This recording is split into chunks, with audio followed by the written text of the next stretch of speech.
Assalamualaikum warahmatullahi wabarakatuh. Salam sejahtera bagi kita semua. Pada kesempatan kali ini kita akan membahas tentang rumus pembagian. Rumus pembagian.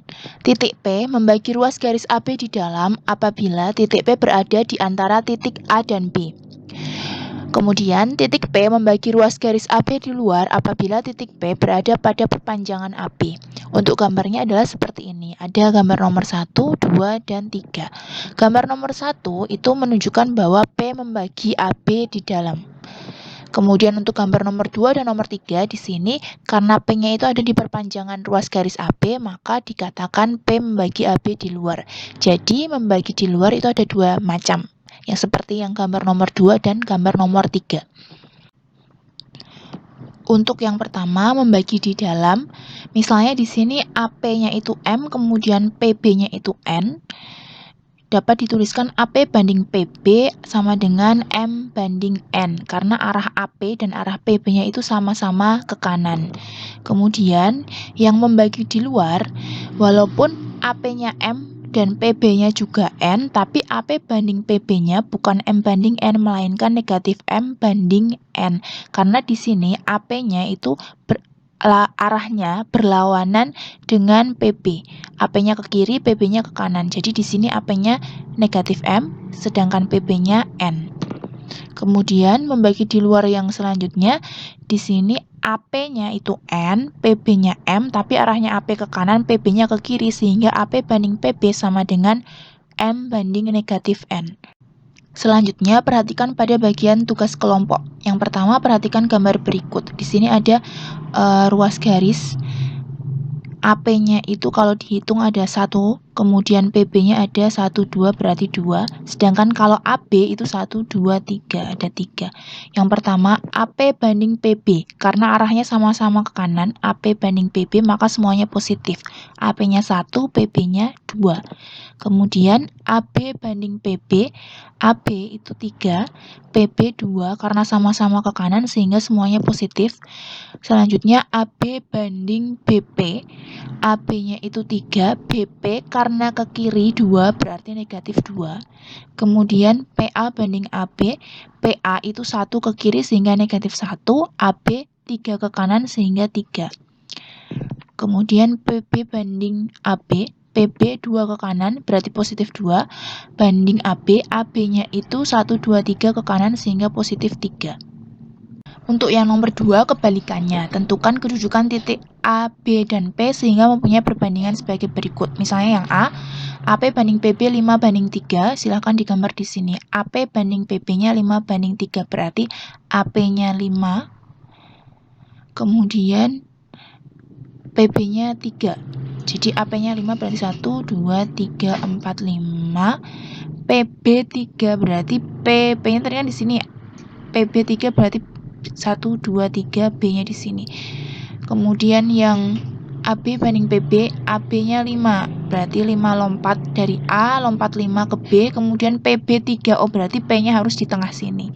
Dan selanjutnya silahkan dicoba. Selanjutnya, rumus pembagian dalam bentuk vektor. Perhatikan gambar berikut. Bila AP banding PB itu M banding N, kemudian vektor P adalah vektor posisi dari titik P, kemudian vektor A adalah vektor posisi dari titik A, dan vektor B adalah vektor posisi dari titik B, maka vektor P dapat dinyatakan sebagai MB ditambah NA, M kali vektor B ditambah N kali vektor A dibagi M tambah N. Jadi silang ya. Yang ditanyakan kan P di tengah sini. M-nya dikalikan vektor B, N-nya dikalikan vektor A. Jadi M vektor B ditambah N vektor A dibagi jumlah dari M dan N. Jadi M tambah N. Jadi silang dibagi jumlahnya perbandingannya. Untuk membuktikan rumus ini, ikutilah langkah berikut. Misalkan vektor P adalah, vektor P itu kan vektor posisi dari titik P, sehingga sama dengan vektor OP. Vektor OP itu kan sama dengan vektor OA tambah vektor AP. Jadi OP itu kan sama dengan OA tambah AP. Vektor OA tambah vektor AP. Sama dengan vektor OA ditambah M per M plus N kali vektor AB. Kenapa seperti ini? Kenapa vektor AB-nya bisa kita ganti sebagai M per M plus N kali vektor AB? Karena vektor AP banding vektor AB itu kan sama dengan M per M plus N. Sehingga kalau vektor AP ya berarti sama dengan M per M plus N dikalikan vektor AB. Sama dengan vektor OA ditambah M per M plus N dikalikan dalam kurung vektor AB-nya diganti vektor OB dikurangi vektor OA menggunakan selisih vektor.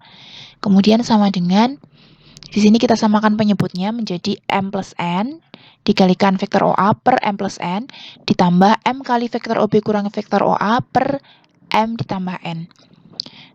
Kemudian kita jadikan 1 dan ini dikalikan secara distributif jadi M kali vektor OA tambah N kali vektor OA, yang ini juga M kali vektor OB dikurangi M kali vektor OA, sehingga di sini menjadi M kali vektor OA ditambah N kali vektor OA ditambah M kali vektor OB dikurangi M kali vektor OA dibagi M ditambah N, itu akan sama dengan di sini kan M kali vektor OA-nya dikurangi M kali vektor OA-nya hilang atau habis, sehingga sisanya tinggal N kali vektor OA tambah M kali vektor OB dibagi M tambah N.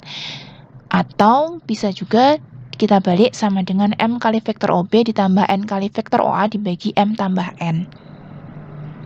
Nah, karena tadi kan vektor OB-nya itu kita misalkan vektor B dan vektor OA-nya kita misalkan vektor A, sehingga sama dengan M kali vektor B ditambah N kali vektor A dibagi M ditambah N.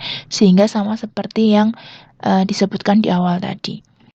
Untuk kasus khusus, apabila P persis di tengah-tengah AB, jadi nanti AP banding PB-nya itu sama, AP dan PB-nya itu sama, maka vektor P itu dapat ditulis sebagai setengah dikalikan dalam kurung vektor A tambah vektor B.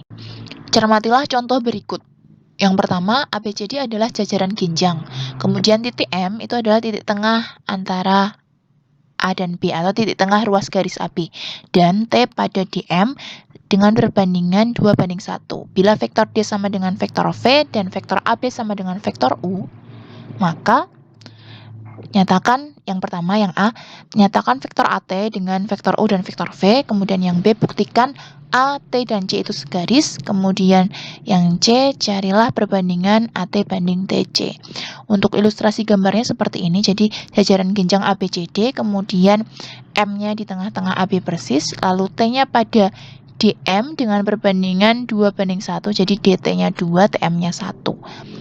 Kita coba penyelesaiannya adalah sebagai berikut. Yang A, vektor AT itu akan sama dengan 2 kali vektor AM, silang ya, kan yang ditanyakan ini vektor AT, 2 kali vektor AM ditambah 1 kali vektor AD dibagi 2 tambah 1, seperti yang sebelumnya tadi. Maka akan sama dengan 2 kali AM-nya, vektor AM itu kan sama dengan setengah kali vektor U, karena vektor U itu kan sama dengan AB, sedangkan M itu di tengah-tengahnya AB. Kemudian ditambah 1 kali vektor V, AD-nya kan vektor V, dibagi 3, maka akan sama dengan, setelah dihitung hasilnya adalah 1/3 dikalikan dalam kurung vektor U ditambah vektor V. Kemudian yang B, vektor AC itu kan sama dengan vektor AB ditambah vektor BC. Vektor AB-nya vektor U, vektor BC-nya itu kan sama dengan vektor AD, sehingga sama dengan vektor V. Jadi vektor U tambah vektor V. Kemudian maka vektor AT itu kan sama dengan 1/3 kali vektor AC. Nah, di sini kalau kita bisa menunjukkan vektor AT sama dengan sesuatu kali vektor AC, maka dapat dikatakan bahwa A, T, dan C itu segaris. Kemudian vektor AT sama dengan 1/3 vektor AC, maka kita dapat menuliskan perbandingan AT banding TC adalah 1:2. Selanjutnya, rumus pembagian dalam bentuk koordinat. Ilustrasi gambarnya adalah seperti ini. Apabila titik A, koordinatnya XA, YA, ZA, dan titik B, XB, YB, ZB, dan titik P membagi AB dengan perbandingan M banding N, jadi posisinya seperti ini, maka untuk menentukan XP, YP, dan ZP-nya dapat digunakan rumus sebagai berikut. XP itu sama dengan M kali XB ditambah N kali XA dibagi M tambah N. Kalau YP itu sama dengan M kali YB ditambah N kali YA dibagi M tambah N. Lalu ZP itu sama dengan M kali ZB ditambah N kali ZA dibagi M tambah N. Cermatilah contoh berikut. Titik-titik sudut segitiga adalah P negatif 1, negatif 2, negatif 2, lalu Q 2, negatif 2,1, dan R 2,0, negatif 1. Titik S membagi PQ dengan perbandingan 2 banding 1. Ini artinya PS banding SQ sama dengan 2 banding 1. Kalau nanti kok titik C membagi AB dengan perbandingan 2 banding 1. Oh, berarti AC banding CB sama dengan 2 banding 1. Perhatikan selalu seperti itu. Kemudian di sini soalnya tentukan koordinat titik S dan satunya lagi tunjukkan bahwa sudut QSR adalah sudut siku-siku. Untuk ilustrasi gambarnya adalah seperti ini. Ada segitiga PQR, lalu S-nya membagi PQ dengan perbandingan 2 banding 1. Nah, berarti PS-nya 2, SQ-nya 1. Ini perbandingannya ya, belum tentu panjangnya, tapi perbandingannya. Untuk penyelesaiannya, yang A, titik S membagi PQ dengan perbandingan 2 banding 1, maka untuk menentukan koordinat titik P-nya, kita gunakan rumus yang tadi, yang bagian koordinat. XS-nya dulu, XS, berarti 2 kali XQ ditambah 1 kali XP dibagi 2 tambah 1, sehingga 2 kali 2 tambah 1 kali negatif 1 dibagi 2 tambah 1. Untuk yang YS, ya berarti 2 kali YQ tambah 1 kali YP dibagi 2 tambah 1. Lalu masukkan. Kemudian yang ZS, berarti 2 kali ZQ ditambah 1 kali ZP dibagi 2 tambah 1. Nah, di sini didapat XS1, YS-nya negatif 2, dan ZS-nya 0. Sehingga titik S itu koordinatnya ialah 1, negatif 2,0. Kemudian untuk yang B, perintahnya adalah menunjukkan bahwa QSR adalah sudut siku-siku. Yang pertama dicari dulu panjang QS. Berarti jarak antara titik Q dan titik S. Rumusnya ini dengan menggunakan jarak 2 titik sama dengan akar dari 1 kurangi 2 dikuadratkan tambah negatif 2 tambah 2 dikuadratkan tambah 0 kurangi 1 dikuadratkan sama dengan akar dari 1 tambah 0 tambah 1 sama dengan akar 2.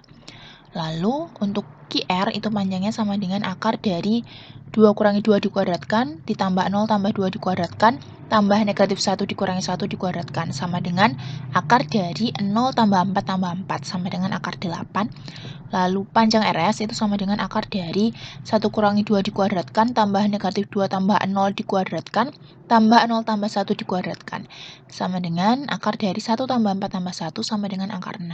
Nah, dari sini dapat dilihat bahwa QR kuadrat sama dengan QS kuadrat tambah RS kuadrat. Perhatikan, 8 itu sama dengan 2 tambah 6. Jadi, ini kan sesuai dengan Pitagoras. Jadi, sudut QSR adalah sudut siku-siku. Untuk meningkatkan kompetensi kalian, silakan dikerjakan soal-soal pada modul vektor terkait dengan materi rumus pembagian. Terima kasih. Akhirul kalam. Wassalamualaikum warahmatullahi wabarakatuh.